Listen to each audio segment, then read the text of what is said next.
Economista Mauricio Pozo, ministro de Economía y Finanzas. Señor ministro, buenos días.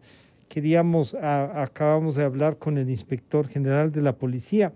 Y claro, esto me sirve para una primera pregunta.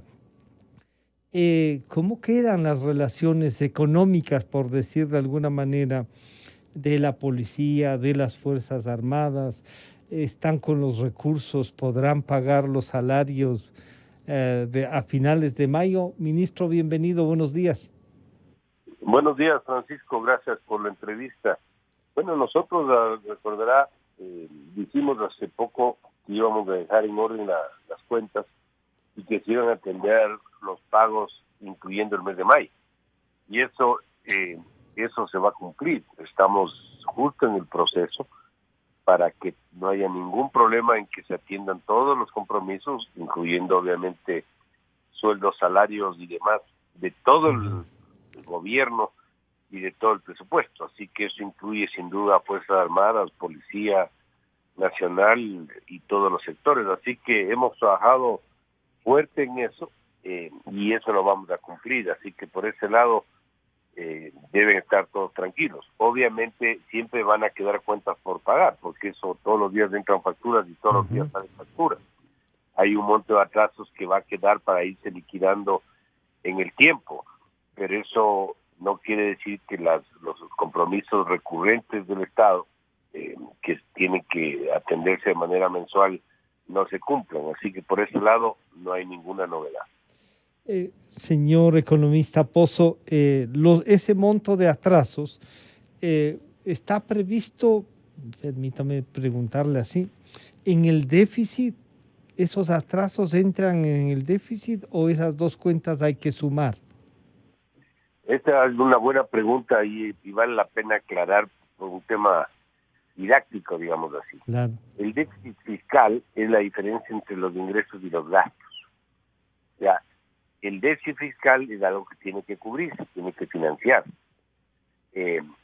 Pero en los compromisos de pago no está solamente el déficit fiscal, entran otras cuentas, otros conceptos. Ahí entra, por ejemplo, el capital, la amortización de la deuda, porque el pago del capital no está registrado como gasto, no es un gasto, es una cuenta de amortización. Entonces está adicional al déficit fiscal. Y ahí también hay que adicionar los atrasos. Entonces, cuando usted pregunta cuánto realmente requiere el país en un año para poder cubrir todas sus necesidades, es el déficit más otras cosas más, donde entran los conceptos como los estoy citando. Para el año pasado y el año previo, y ahí entran vencimiento de bonos, vencimiento de CETES, pasivos del Estado, entra una serie. Eso fue más o menos 20 mil millones cada año. Es una cifra importante. 20 mil millones. Así es. Pero no es que usted saque un cheque de 20 mil. Usted va renovando eso. Es decir, se vencen CETES por 4 mil, saca bonos por 4 mil. Y así va hacia adelante, de alguna manera moviendo el tema. Para este año, para el 2021, este valor de total de financiamiento, es decir, el déficit fiscal estimado, que es 3.900, más atrasos, etcétera, eso suma más o menos 11 mil millones. 11 mil. Tenía yo una cifra un poco menor hace poco tiempo, de 8.700, pero ya me entregaron la actualizada, porque esto lamentablemente va, todo el tiempo se va actualizando. La cifra con la que estamos trabajando y que conoce, por cierto, el nuevo gobierno, ellos están absolutamente al tanto de los números, es de más o menos 11 mil millones. Y ahí sí, claro, esos 11 mil millones van a ser entonces se podría decir, lo que realmente van a necesitar. Ministro, en virtud de este diálogo que han tenido con las nuevas autoridades para el ingreso, y usted dice, y ya conocen de esto, se podría decir que hasta finales de mayo, el presupuesto, que era el del año anterior, ¿se ha ejecutado en qué porcentaje?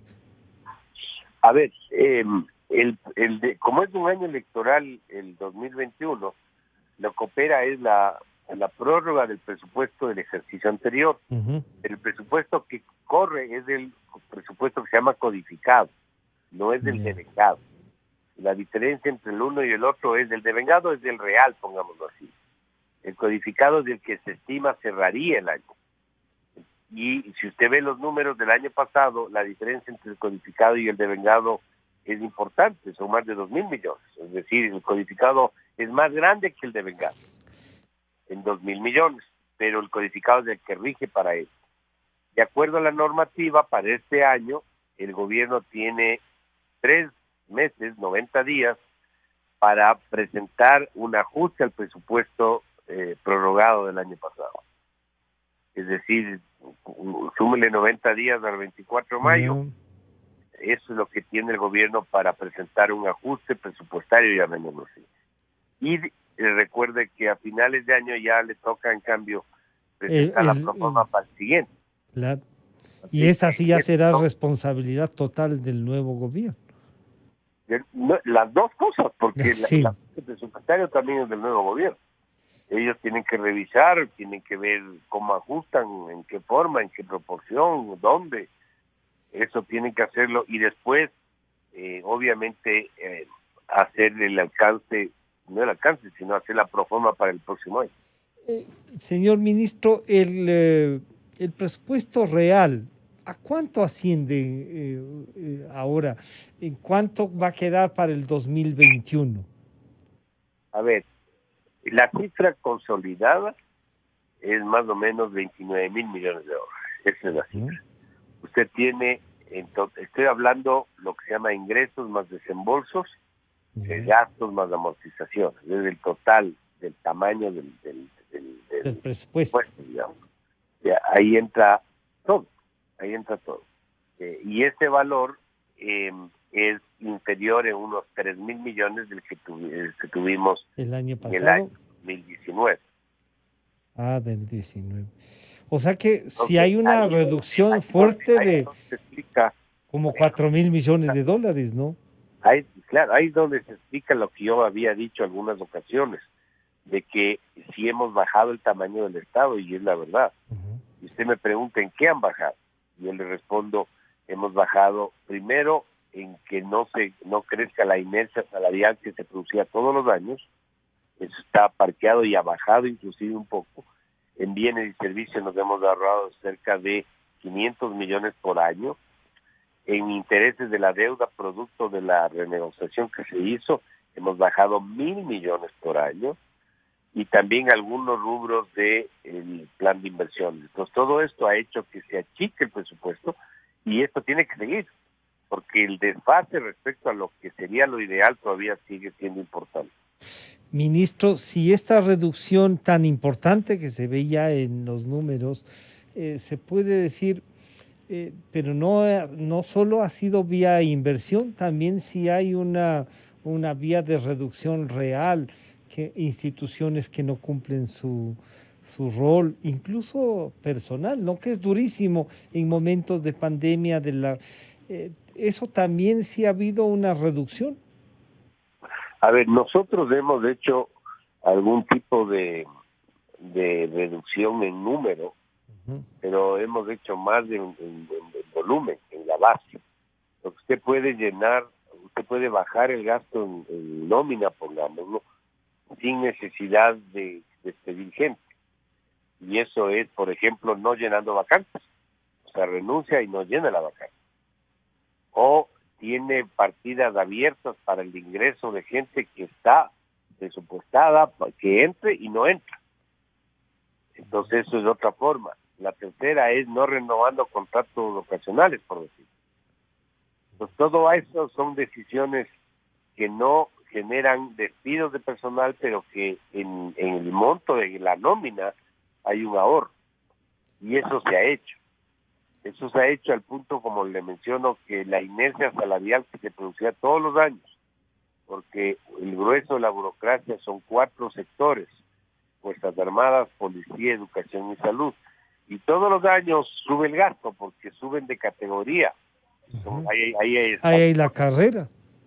Claro, entonces, por decirle, en educación suben de la escala 13 a la 14. Y ahí, al subir de escala, ganan más. Claro. Pero, Y hay más entonces, aportes y hay más. así es, entonces ese proceso se ha ido mejorando y por lo tanto eso nos ha permitido un ahorro en el término de la nómina. Esto no quiere decir que cuando la economía en general esté mejor, el gobierno tenga que tomar decisiones, porque si usted me pregunta, ¿hay excesos? Mi respuesta es sí hay excesos. Sí hay. Y sí existe mucho personal que no tiene funciones, no tiene competencias, y ahí hay mucho por hacer. Pero obviamente en una coyuntura donde nadie tiene trabajo, es mucho más complicado tomar una decisión de esta naturaleza. Después, en bienes y servicios, de igual manera, prohibido viajes, prohibidos consultorías, mil gastos que están metidos ahí que también le generaban al Estado un gasto. Ahí nos hemos ahorrado, como le dije, como alrededor de 450 a 500 millones por año. En el pago de intereses de la deuda pública, que es un gasto corriente, son 1.000 millones menos por año, producto de la renegociación. Entonces, todo eso usted empieza a sumar y el tamaño del Estado se reduce. Ahora eso tiene que continuar, porque yo estimo que hay por lo menos unos 5 puntos del PIB todavía para reducir. Pero ¿es factible o solo es como un planteamiento teórico, ministro? Usted que ha estado, ¿sí ve posible eso? Creo que cómo. ¿Sí? Es que no, primero lo hemos hecho sin generar así grandes problemas. Recuerden todas las empresas que se han ido cerrando. Yo sé que faltan muchas, pero ha cerrado TAME, ha cerrado una serie de empresas que estaban ahí en demasía. Eran una carga. Claro, hay que definir el rol del Estado para salir de activos que no son competencia del Estado. Ahí están ciertos campos de producción petrolera, la distribución del propio derivado, está el propio Banco del Pacífico, está la administración de las hidroeléctricas, de las telecomunicaciones, la venta de las antenas. O sea, Francisco, si espacio hay. Sí. Ministro, hay bastante por trabajar todavía. Claro, y en este sentido usted diría que si bien va a tener que consolidar hasta agosto y después replantear su presupuesto, el 2021 podemos cerrar con lo que hay. Habrá que hacer esfuerzos, como usted dice. El presupuesto, no sé si decir está financiado, tiene posibilidades de cubrir por lo menos los 29.000 millones a los que digamos, con los que ustedes se han movido. O sea, el presupuesto está con un cronograma de entrega de recursos por ingresos, que son 3 realmente, ¿no? Yeah. ¿Cómo se cubre el presupuesto? Se cubre por ingresos tributarios, por impuestos, que están mejor este año que... Algo se nos fue la voz del señor ministro ahí. ¿Alguna? Sí, y ahí sí. Adelante, economista Pozo. ¿Aló? Sí, ahora sí le escuchamos, gracias. Sí, le decía que el tema tributario va mejor. Si usted ve las cifras, por ejemplo, de los últimos 3 meses, febrero, marzo, abril, respecto a los mismos 3 meses del año pasado, hay más recaudación. Eso es bueno porque eso significa que hay una recuperación económica, hay una reactivación, hay más transaccionalidad, eso es positivo. Y eso significa que el ingreso tributario para el presupuesto de este año va a ser mejor que el año pasado, que es una de las fuentes de cobertura de esos 29.000 que les cité. ¿Cuál es la otra? Es el tema petrolero. Yeah. Y en ese se ha mejorado. El petróleo ha subido, está en unos buenos niveles, la producción no tanto, pero se esperaría que haya una recuperación, aunque sea gradual. Y además recuerde que dentro de ese rubro está la aplicación de las bandas para el precio de los derivados. En términos anuales nos ha generado un ahorro de cerca de 1.000 millones. No es un tema pequeño. Entonces, eso, más del financiamiento externo, y las renovaciones de vencimientos de capital de bonos que se vencen, CETES que se vencen, nuevo financiamiento externo, etcétera. Todo eso hace que tengamos cubierto el financiamiento del presupuesto del Estado. Y bueno, y después tiene dos temas que usted ofreció un poco avanzar, que eran la reforma tributaria y entregarle. Usted ha dicho que ha mejorado los tributos en este trimestre y que puede ser consecuencia de esto de se ha vuelto más transable en nuestra economía. Eh, el monto de esos tributos, ¿cómo los replantearía o cómo usted permite o le deja al próximo gobierno con esta visión? Hay que ir a la reforma tributaria como la ha planteado el presidente electo, tomando en cuenta incluso un impuesto como el de la salida de capitales, que no es poco lo que deja, ¿no? Son $1.000 millones también, ministro.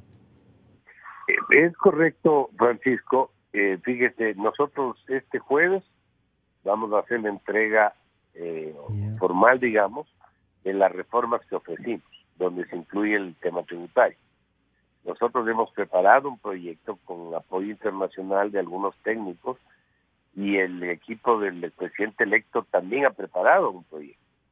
Entonces, con lo que nosotros les vamos a entregar, lo obvio es que se consolide uno solo, que sea después difundido, socializado y presentado en un cuerpo legal a la Asamblea Nacional. Si me pregunta, ¿el país necesita una reforma tributaria? Mi respuesta es sí. El país necesita una reforma tributaria. Y esto no es solamente pensar que va a aumentar o no un impuesto. Claro. Es una reforma integral. Esto tiene que hablarse de la base de la contribución, del problema en las retenciones, de impuestos chiquitos que no rinden nada, pero que son costosos para la actividad que deberían eliminarse, de proyectos de por ejemplo, del impuesto a las sociedades, de las exenciones que existen, que es en demasía en muchos sectores, de otros costos de producción que no son impuestos, pero que inciden, como es, por decirle, el nivel arancelario, que también es un problema para el país, es caro importar, en definitiva.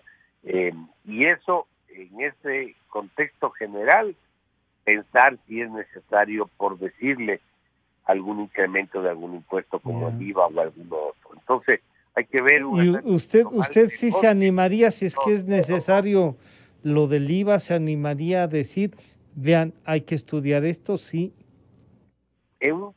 Si hay un análisis integral del bosque y no viendo pocos árboles, y sobre esa base sale esa necesidad, sí.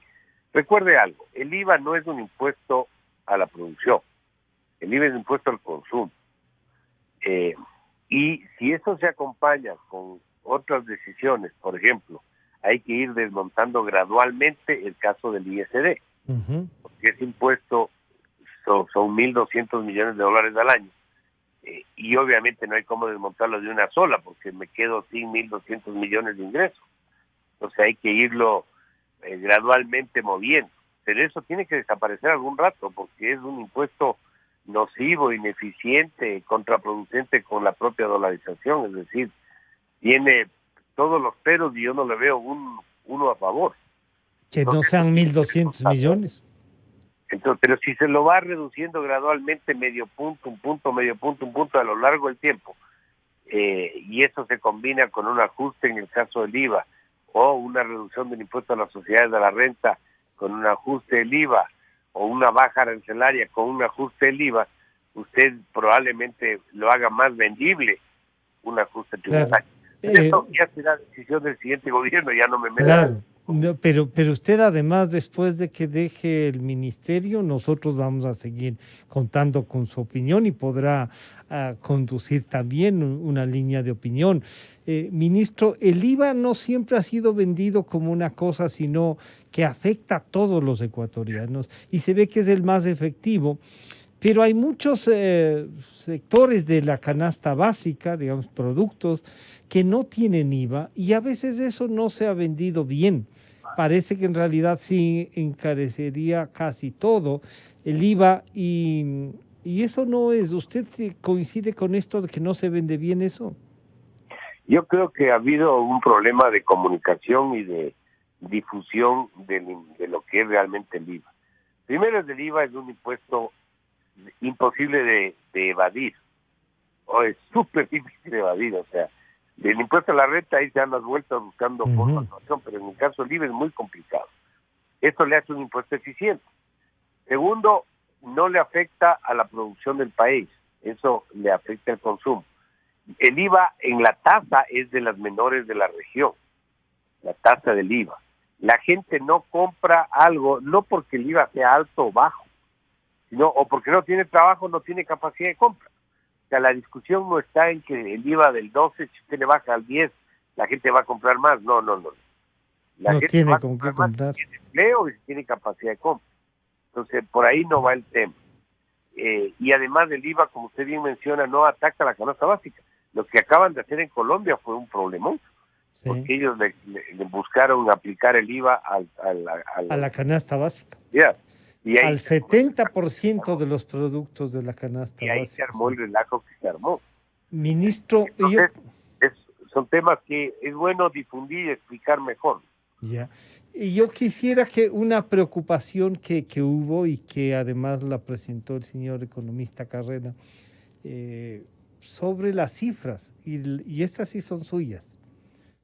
Al mes de abril de este año. En el acuerdo con el fondo se establece un déficit de enero a abril de 241 millones. Al mes de marzo, el déficit fue de 1.000 millones de dólares. Y mágicamente a abril aparece un superávit de 14 millones de dólares. ¿Por qué? Porque para cumplir las metas de abril con el fondo, se inventan ingresos. Se inventa un ingreso por tasas del SOAD, que un ingreso que ya se consumió el año anterior y ahora se ponen como ingresos en abril 600 millones de dólares que no existen.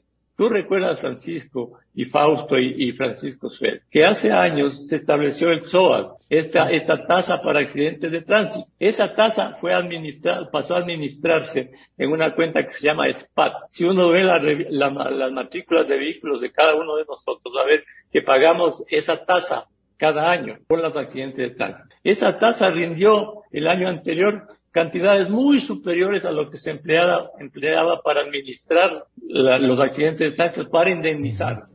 Todo ese dinero el Ministerio de Finanzas lo consumió el año anterior. Lo consumió fondos de terceros, plata de terceros, lo consumió porque faltaba plata para el déficit. Y ese dinero ya consumido, lo ponen como ingreso en el mes de abril, como ingreso no tributario, es fácil ver las cuentas. Entonces no se puede manipular las cuentas públicas para no decirle al país la realidad. Lo que quiero enfatizar es en esto, que tienen que haber responsabilidades fiscales. Y bueno, y ahí está. Esa es una buena pregunta y una buena reflexión, ministro. Francisco, estamos nosotros respondiendo de manera oficial, punto por punto, porque Jaime es miembro del Observatorio Fiscal y estamos respondiendo punto por punto estos cuestionamientos que se acaban de realizar, porque me parecen muy sobredimensionados, porque no es sencillo hablar de que se están manipulando las cifras. Pero le voy a decir dos o tres cosas simplemente para que se clarifique esto. En primer lugar, una cosa es el manejo del presupuesto del Estado, otra cosa es el manejo de la programación con el programa con el fondo. En la programación con el programa con el fondo se aplican algunos principios del COPLAFIP, del Código de Planificación de las Finanzas Públicas, donde expresamente dan alternativas de registro de ciertas operaciones.